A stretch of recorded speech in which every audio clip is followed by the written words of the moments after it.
the public schools, we have poor teachers, especially in science. But here's another problem.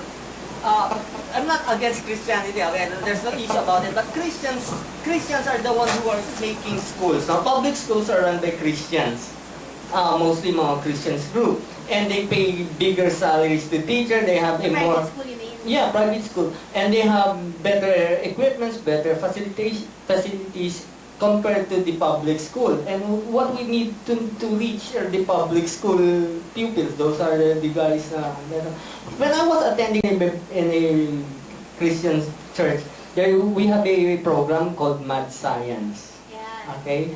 Now, what we do, when I was still a Christian, we go to school, public schools, and we teach kids about creation science. Yes, we do it. Unfortunately, no one do it on the other group.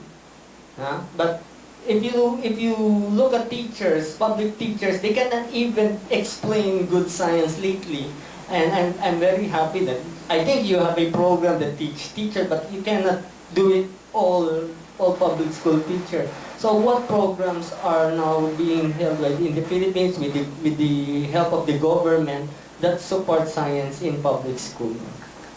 I don't think teaching kids like creation science.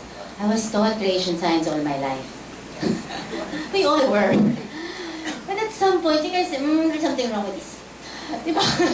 There's something wrong with this, and you go out on your own. And I think that's what Freethinking will get you. I Jesuit educated, madre, everything you can think of. I was all that. And at some point, I said, this is not making any sense anymore. So you go out, and you'll be surprised. They won't hate you for it. I thank the Jesuits for keeping me, but I thank them for letting me go too. So don't worry so much about that. In the public schools, there's a real lack of resources. You don't have enough teachers to give, and to tell them the difference. That it's okay, you won't go to hell if you teach natural history. And I always call it natural history instead of evolution. Maraming baggage ang evolution in terms of that. Just call it natural history. So I have natural history walk. And then before they know it, it makes sense nga naman that it's only in the last 200,000 years that Homo sapiens, they've been spontaneously burst into existence. When they experience it for themselves without you, like a priest telling them, then they will take it upon themselves to understand, to embark on their own journeys. Don't try too hard. It's like sleeping. If you try too hard, the more you can't sleep. Diba? Hi. Hi. I'm Mario. Hi, Mario. I have a question. How do you confront, for example, Catholic dogma when someone is actually, saying these beliefs and you want to give your scientific perspective? How do you confront them without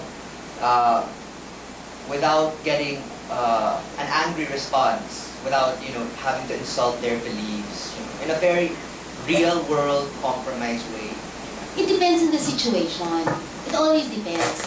Like if it's public policy and it's a column, for example, the reproductive health bill, then you explain the science of it. Then you can just engage, but never engage in dogma with your mother, with your family.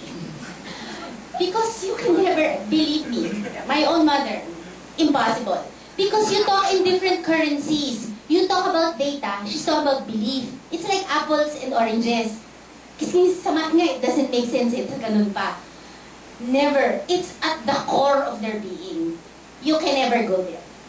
You can never go into the core of her being because that's all she is about. It's like if she gets into my being and I'm all about understanding and she takes it away from me and then I crumble, it's like that. So please be nice. Please be gentle. But when you're talking about policy, rage as much as you can. But when you talk about family, katulad kanina, even with my neighbors, 2-lane road, and then 2-lane road in Balara, and then they just decided now, daming kaimito. So they started picking kaimito and having them in kaings, and they blocked the 2 lanes na nga lang, they blocked 1 lane pa. That doesn't make sense. But then again, you think, these people for Saturdays, this is the only income they have, diba? And then you suddenly say to you, you hold back on your discipline and your rational thinking, and a road is not for Carlitos, and you say, okay lang pala. Okay lang, you can give allowances like that. Eh, kung sa Carlito, you can make allowances like that, sa nanay niyo pa. Diba?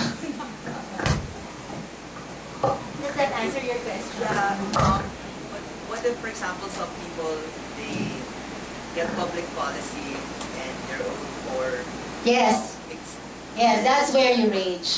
Because in public policy, all of us would have to understand one concept in the same way. Diba? Otherwise, para pa.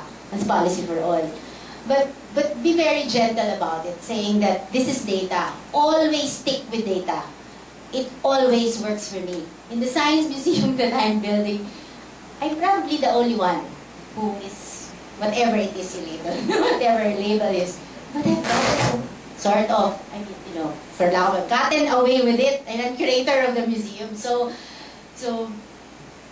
it has nothing to do with confronting them head on. Just make them understand and make them fall in love with it so much. They forget that it's, they forget, teka muna, everything defeats against nga pala. They really forget, or they evolve as well, I think. You're welcome.